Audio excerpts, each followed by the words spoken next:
Welcome to Top Advisor Marketing, where you will learn how to become a prolific online influencer, attract more ideal clients, and grow your practice.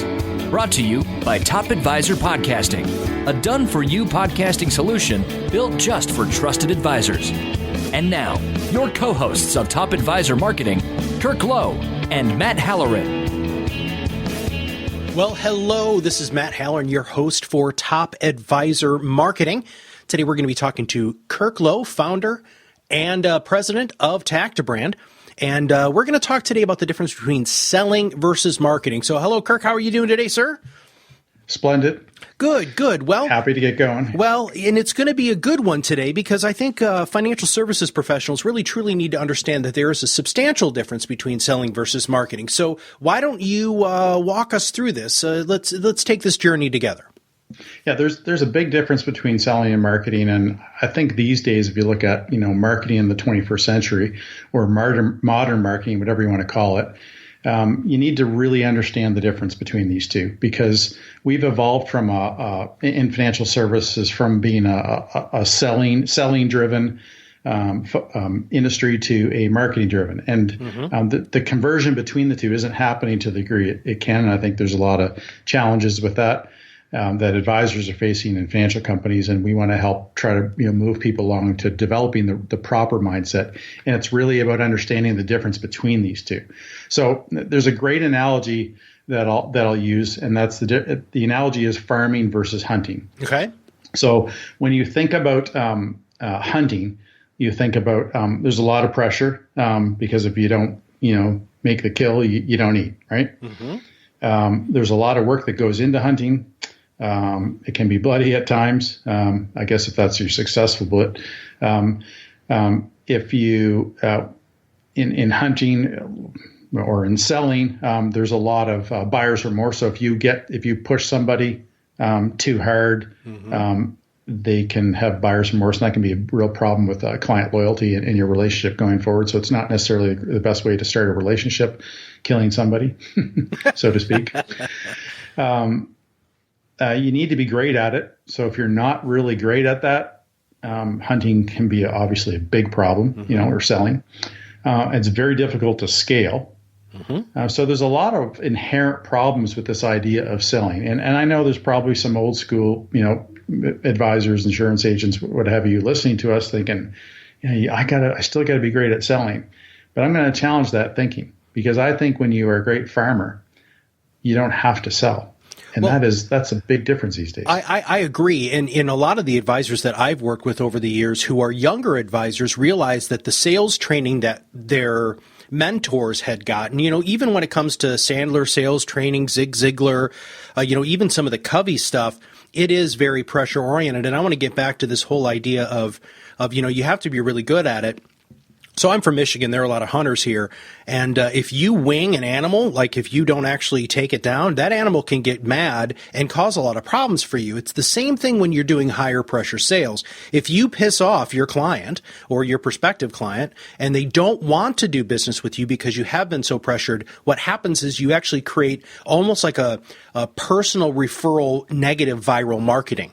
Whereas what you're going to talk about, I think, here when it comes to hunting, farming, is that changes the entire relationship. Most people who are doing hardcore pressure sales and really doing the hunting thing, they meet the person and then they're trying to close them immediately. And that is the antithesis, literally the bizarro world compared to the difference between farming. So jump into farming, explain to our listeners what that means. Yeah. Well, I think the mindset is that if I'm not selling, then how do I win new business? And the truth is you win new business by farming.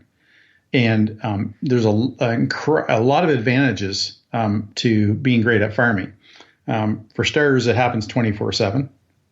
When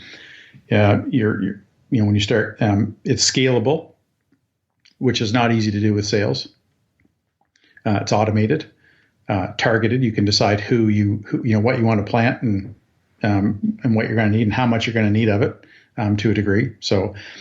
It's customer friendly. So your farming is meeting people where they're at, not where you're at. So selling is all about you, typically. I mean, you mind trick them into thinking it's about them, but It's all about you moving through the sales cycle. And so, marketing should be about them. At least these days it should be, and we'll talk about that. It's about building trust, and you actually have a really good chance of establishing trust. Trust happens over time. So farming is something that happens over time. It's not just throwing a seed in there, watering it, and then your expectation is that you're going to go eat that vegetable in a day or a week or whatever it may be. It takes time, but marketing should take time. Good marketing happens over time. It's about building a relationship versus threatening a relationship by having to push or move people through a cycle quick. Because in sales, you don't have enough time to spend an hour with somebody once a month for 12 months, right? But with marketing, you do have the time. So it's a much different dynamic there. So that's a big one. And it happens about, with farming, you're moving people through, tiers, if you will. So there's like stages, and each of the stages gets closer to moving them to becoming a trusted prospect, somebody who completely understands and gets what you do and who you do it for. There's so many amazing things that come out of that when you take your time to do marketing. And when you do it in tiers, you're slowly moving them, you're building their trust with each tier, moving them closer to becoming a client. Well, and it also gives you the opportunity to build, like you're saying, build that relationship.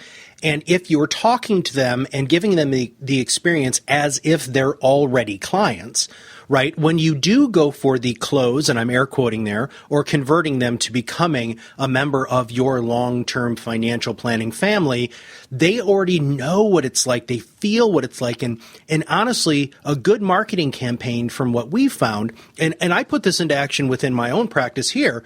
When there's a person who is interested in coaching or consulting, I actually coach and consult them, give them an enormous amount of thought leadership like I know you do, Kirk, with kirklow.com and tactbrand.com.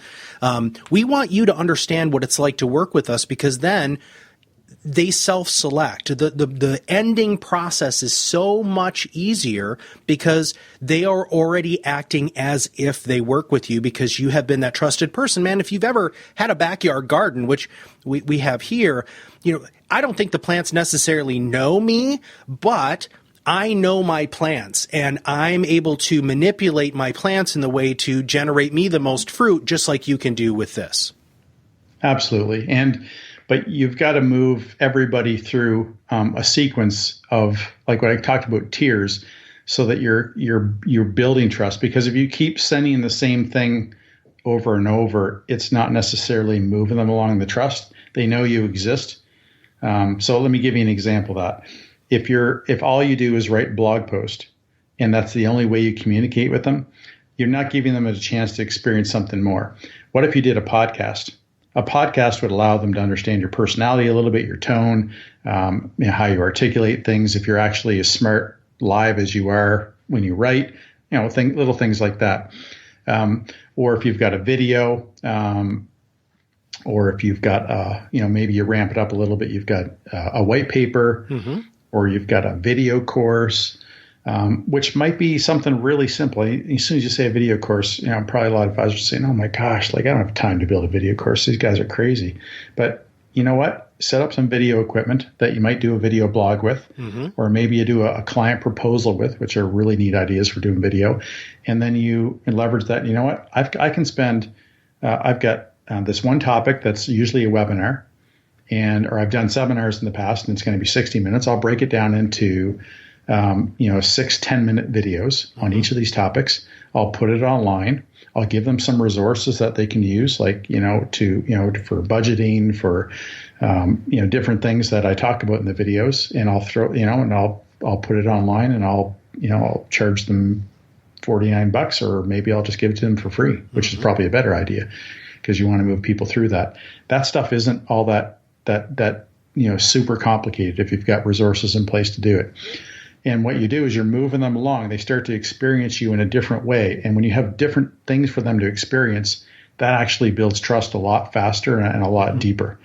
And that's what you want to do. You want them to be experiencing you. You hear about experience marketing. This is part of it. How do we get people to move along. And that's what I refer to as tier marketing. And that has a huge impact on their mindset and their perspective. And it's just like you said, when they're done coming through your funnel, or even if they're in the middle of it sometimes, you have built a ton of credibility with them. They know you're not going anywhere. They know you're perfect for them, or they wouldn't be, decided to, finally join your webinar or come in for a consultation, whatever it may be, or to meet you for a coffee or whatever it is that you do with them when you first meet with them. When they do, you don't have to sit there and say, well, I'm a CFP, or this is my approach, or you can just start talking about their life. Right. I know you like to call it the presumptive close, which is, I'm going to always talk to you like you're a client and like I get you, and I'm going to give you value like you're a client before you've even thought about being a client. And when I take that presumptive close approach, or we can just talk about you. I can show you the things that you do. We were talking just before we got on this call, or you were talking about how when you have a prospect that you coach, like a financial top advisor that you might coach, you actually coach them on the call. When they say, I wonder what it's like, you say, well, we just been going through for the last half hour. You can talk about that a little bit, maybe. Well, I do, but I want to circle back to something too, because I'm hearing objections, right? So I deal with this all the time, and I know you do too, Kirk. So, well, how do I know by using this sort of marketing funnel and these steps and this sequence that I'm going to get in front of the right people? This is the difference between farming and hunting. Is when you're farming, right? You go out and you plant the seeds you want to plant to grow. And Kirk, you've talked a lot about niche marketing, and I know we're going to spend lots of time on these podcasts really narrowing down the niche. But when you're already speaking to the people in the medium they want to be spoken to, which could be writing, memes, blogs, video blogs, videos, podcasts, you need to understand that's the difference between marketing in the 21st century and marketing before that. You are not Crazy Larry's used car salesman barking at you at the every commercial break. Because guess what? People forward over the commercial breaks. Everybody now is doing a two-screen experience. They're on Facebook, they're on LinkedIn, they're on Snapchat, Instagram, wherever they are. You need to have your content in the medium in which they want to click on it when it's convenient for them. So you have to create a plethora or a nice bevy, a basket of content that walks people through this nurture process that, Kirk, I want you to spend a little bit of time on that. So you wrote a paper, and you've got a video on kirklow.com about the advisor marketing blueprint. So would you mind taking our listeners through that, please? Yeah, well, this is a perfect segue. What you're talking about is because advisors, I believe, are probably pretty confused about what type of marketing to do now. And there's a lot of social media gurus. There's a lot of content marketing gurus. There's a lot of SEO gurus. There's a lot of seminar marketing gurus. There's webinar marketing gurus. They're all gurus, and they're all out there, and they're all what I call silo marketers. And they're the predominant voices that you hear. And I think that a lot, there's some of them that have some really good ideas, but when you can't put everything into perspective, and listening to me for the first 10 minutes of this podcast is probably no different. I've talked about all kinds of ideas in farming and how powerful it can be. There's no perspective. So what I want to talk to you about is the blueprint. I want to help you understand how all these things need to unfold in a way that makes sense for you, so that you can actually start to put things in these buckets. I understand the steps that, the buckets that need to be filled, what they need to be filled with, so that you can have a great marketing strategy. So I call this the advisor marketing blueprint. I follow it with everybody. I've been building this concept for 17 plus years at Tactibrand, and I love talking about it. And I've never had a client who didn't quickly embrace this and understand it. Hey, I just want to interject here.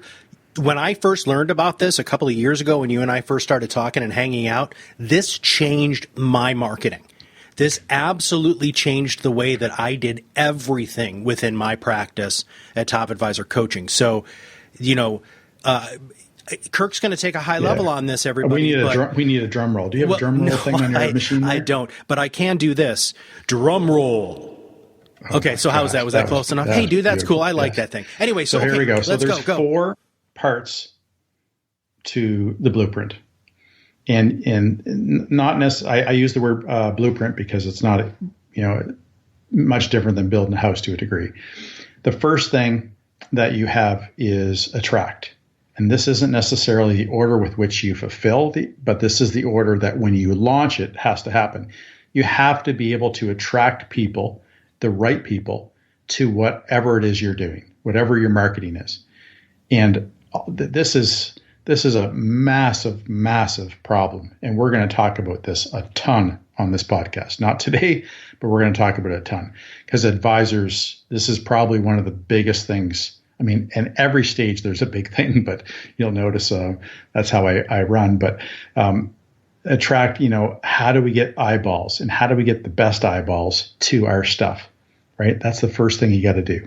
And there's a lot of techniques for that. And we're going to talk about those a lot on this podcast, Top Advisor Marketing. The second one is intrigue. So when somebody gets to your stuff, how are you going to blow them away with how relevant you are, how different you are, and how much better you are? And the different and better have to be relevant to them, right? So that means it has to be targeted to the people that you're attracting in the first place. That's absolutely critical. So how you're different and better has to do with, what you do in your business. What do you do best? Advisors inherently don't do a very good job of branding, which is what intrigue is all about. So their story, their brand have to be so compelling that you intrigue them to want to know more. Am I in the right place? What is this guy all about? This, I'm going to go on a tangent here, and you can bring me back. All right, I'm prepared. I think referral marketing in this industry is really misunderstood. And I think a lot of the referral coaches out there contribute to this. And it's because they have a sales mentality about getting referrals. And I have a marketing mentality about referrals. And I've proven that marketing and referrals a lot of the times go hand in hand. So let me give you an example. If you have a website that for most people is the hub of all their marketing, it represents them, the first thing that represents them these days. And if you don't, you're probably not listening to this podcast anyway.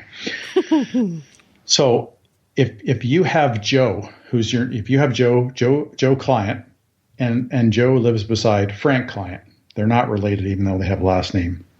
And Joe is talking to Frank, and Joe is thinking, geez, I think Frank would be perfect for Joe Advisor. I should name him different. Let's call him Jack Advisor. Joe and Jack Advisor? Okay. Joe, Frank, and Jack. There you go. So Joe lives beside Frank. He wants to tell Frank about, oh my gosh, what's the other guy? Jack. But Jack isn't that interesting on his website. In fact, even though he's really interesting when you get in the office and he does some really good things for Joe, Joe is doesn't have any clue how to refer Jack to Frank. That's right. So what ends up happening is Joe either, one, doesn't refer because he doesn't know what to say, or when he decides to refer, he says something like, well, you gotta, Frank, you gotta talk to Jack. This guy is so trustworthy. He really has my best interests at heart. He has a comprehensive, holistic approach. And you start naming off all these things that make him sound exactly like the guy Frank is already working with. That's right. Guy as in person. So, a couple things are happening here. One is Joe does that one time and realizes Frank doesn't react, and Frank's like, yeah, right, sure, Joe. Sounds like exactly like the person I've got. I'm not doing all this work to move laterally, right? So, or Frank says, you know what, sounds great, I'll give him a call. Frank never does because he goes to his website and realizes he's no different. What happens to Joe is he realizes this did not make me look good, because people refer to other people because they want to look good. They want to be helpful. They want to look good. It's just the way it is. So that's the psychology of it. Well, there's another piece of the psychology too, which is a lot of people will refer to make them feel that their decision was the right decision. And I have to take one step back from what you're saying here, because you can spend a lot of money learning how to ask for referrals, but not only are you putting yourself in an uncomfortable situation, but you're putting the person you're asking for a referral. And I'll give you a perfect example. I worked with an office outside of DC, and at the end of every single solitary client meeting, they would have a yellow pad and they would say, who are your 3 closest work associates? And they would shut up and wait for you to tell them. Okay, so that you'd get maybe 1 or 2 names. Okay, who are your 3 closest friends at church?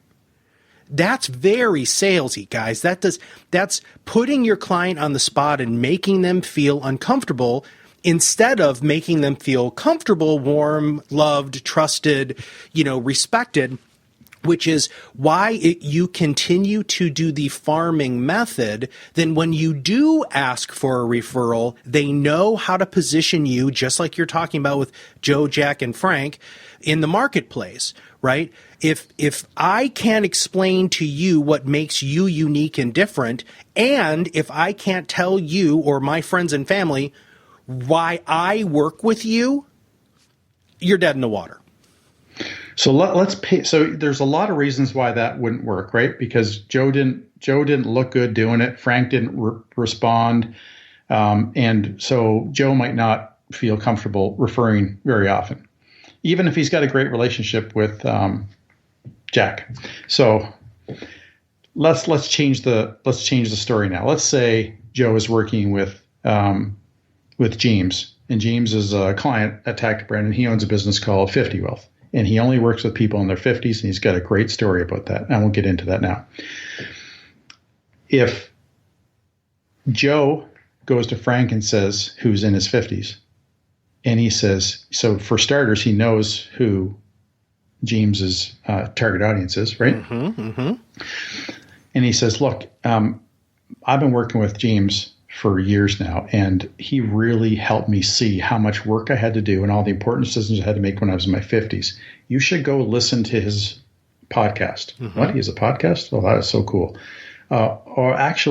Or you could go download one of his white papers. What do you mean? He's got white papers? Yeah. One of them's called 5 Mistakes You Make in Your 50s. Mm-hmm. You can't recover from in your 60s. And wait, does he also have video too? Guess what? He has a couple of videos on his site too. Absolutely. And on YouTube. Yep. And guess what? He has other papers too. Mm-hmm. Your financial planning best before date. And he's got, I think he's got he's got a checklist, a 30-point checklist for wealth in your 50s.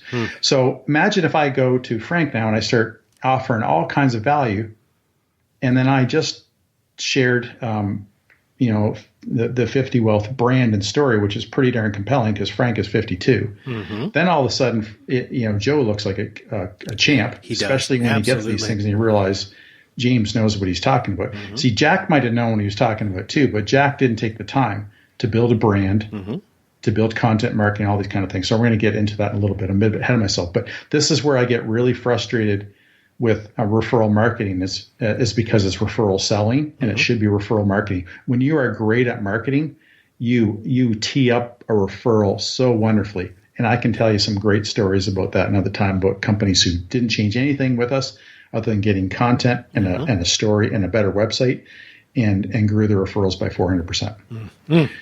And to way better and to more ideal prospects. All right. And so circling back to this, the advisor marketing blueprint, you have the 4 things. So we just talked about attracting. Yep. You're talking about intriguing and engaging, right? So that's number 2 and number 3. Yeah, we kind of jumped into number 3, which is engage. Good.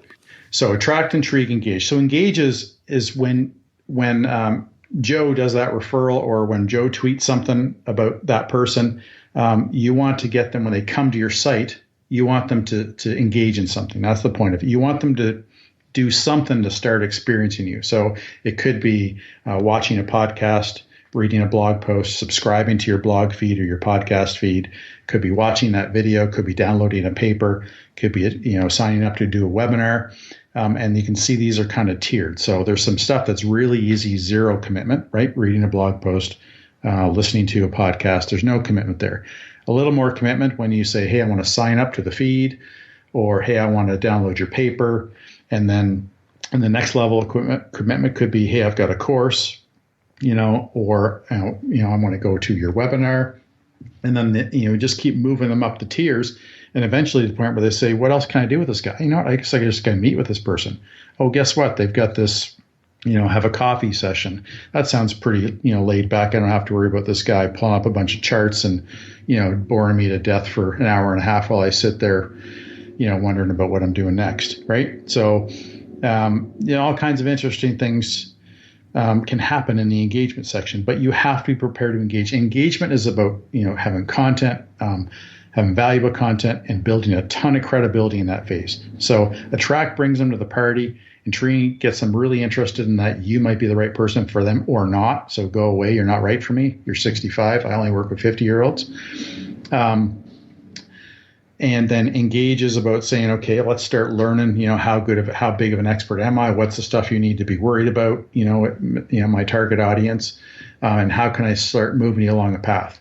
Influence is about creating this. That's the fourth stage. And influence is about sucking them into your vortex. And that sounds negative, but it's actually positive.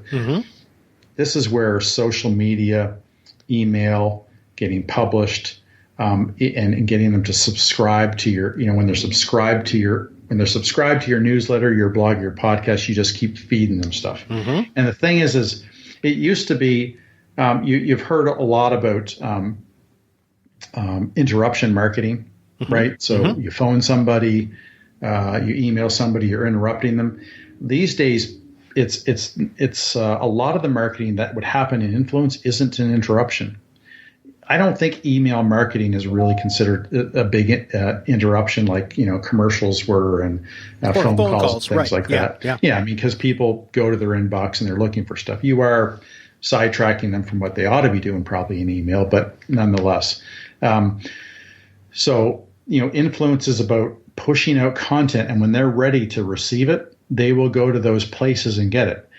The problem is that advisors are they don't have the content and engagement to push out to influence people. So, these silo social media marketers have been coming to this industry for years saying, hey guys, you've got to get out there and do all this marketing. And, use social media, use all, you got to be emailing. And these guys are like, well, what do I put out there? And so what advisors started putting out there was junk, or they're curating other people's stuff, and they're not establishing any credibility. There's no way to engage them because all you're doing is pointing them to other people's stuff. Right. And or the stuff is too salesy to work. So everybody's failing at social media. Right. See, that's the other thing, too. It's not your voice. It's too technical. It's way too salesy. It doesn't represent your brand. And we've talked about this previously, but it also affects your SEO negatively because you're not creating new content, which Google Analytics is always looking for fresh new stuff. Yes. I mean, Google's done a great job of finding what is truly or organic experts do. And so if you're not an organic expert, so in other words, if you don't have all your own content, you don't have a variety of different content, and you're not pushing out stuff pretty regularly, and you don't have a lot of channels working, because the more channels you have, the better SEO you get, because that means you're busy sharing your stuff with the world, then Google doesn't recognize you anymore. You can't fool Google like you used to be able to. And there's still, room for SEO experts to help you be better at it. But the best way to be good at SEO is to be an authentic and original content producer. And we're going to talk about that a lot, a whole bunch of upcoming podcasts. So let's go back through this again. Attract. You got to get people to the party. Intrigue. When they come to the party, they got to be intrigued. They got to be.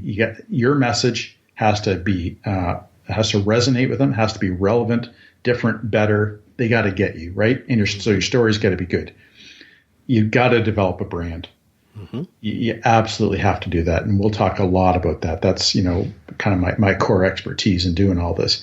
Engagement. You've got to build credibility. You've got to trigger them to start experiencing you, and you've got to have levels of engagement. And don't worry if you're thinking, my gosh, these guys are giving us this formula. And we're going to talk about the stuff in all of our podcasts. We're going to break down every part of this. We're going to refer back to this blueprint, probably on every single show we ever do. So we're going to keep reinforcing this, right?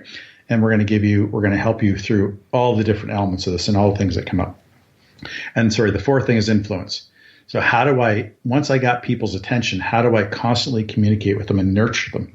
That's another big part that I didn't mention is nurturing. So having email sequences. If they download this paper, send them these 6 emails, to move them along. And when they're done these 6 sequences, move them to the newsletter or move them to, another sequence. So there's all kinds of interesting things. Those are a little more complex, influence you can get with any of these, steps or stages in the blueprint, you can get more complex, but you can also be extremely simple. So no matter what your budget is, or how many resources you have to put towards marketing, there should be a strategy that you can implement into here. And we're going to talk a lot about that a lot. That good?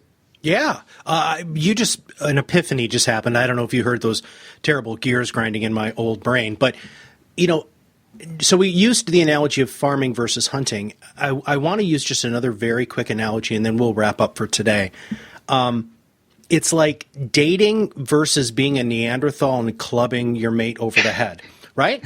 So, you're talking about the 4 steps here, right? Which, part of dating is attracting somebody, intriguing them to want to go out with you, engaging them in conversation, letting them get to know you, and then influence them to, potentially maybe get married or take the relationship to the next level. Sales is like a Neanderthal running around on the plains of the Serengeti with a big club, just swinging at people, and knocking somebody out. So, we have to evolve much like our dating process has evolved over the last however many thousand years. So you always say that I'm the king of analogies, and that one just popped in. Actually, the Neanderthal thing really popped in because I was looking at a picture of you. So I'm just kidding. I'm kidding, dude.